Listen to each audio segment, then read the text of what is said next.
आज आपको एक लालची सेठ की कहानी सुनाता हूं। एक सेठ था, बहुत लालची था। उसके पास बहुत सी धन संपत्ति थी और एक दिन वो अपनी नाव में बैठकर अकेले यात्रा पर जा रहा था, दूसरे गांव में जा रहा था।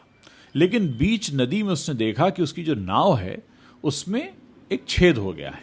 अब नाव में धीरे धीरे पानी भरने लगा। सेठ घबराने लगा, उसे तैरना भी नहीं आता था। उसने भगवान को याद करना शुरू कर दिया।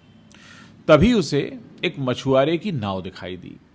तो सेठ ने मछुआरे को आवाज़ लगाई कि अरे भाई, सुनते हो, मेरी नाव डूब रही है, मुझे तो तैरना भी नहीं आता।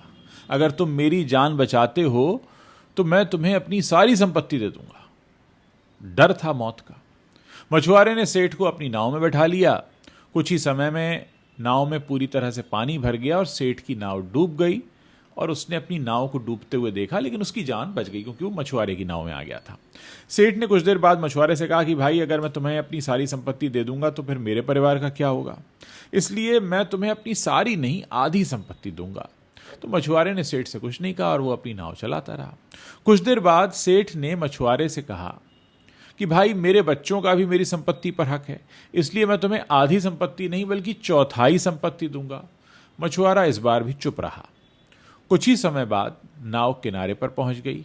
सेठ बहुत लालची था। किनारे पर पहुंचने के बाद उसने सोचा कि इसने मेरी जान बचाकर कोई बड़ा काम नहीं किया है, ये तो इंसानियत का धर्म है, मानव धर्म है, इसने तो मानवता के नाते मेरी मदद की है।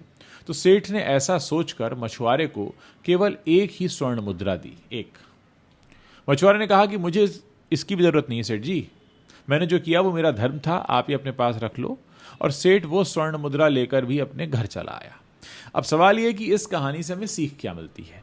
इस कहानी से हमें शिक्षा ये मिलती है कि जब भी हमारे मन में किसी को दान देने का विचार आए तो हमें उसी समय दान कर देना चाहिए, नहीं तो बाद में हमारा मन भटक सकता है, बदल सकता है।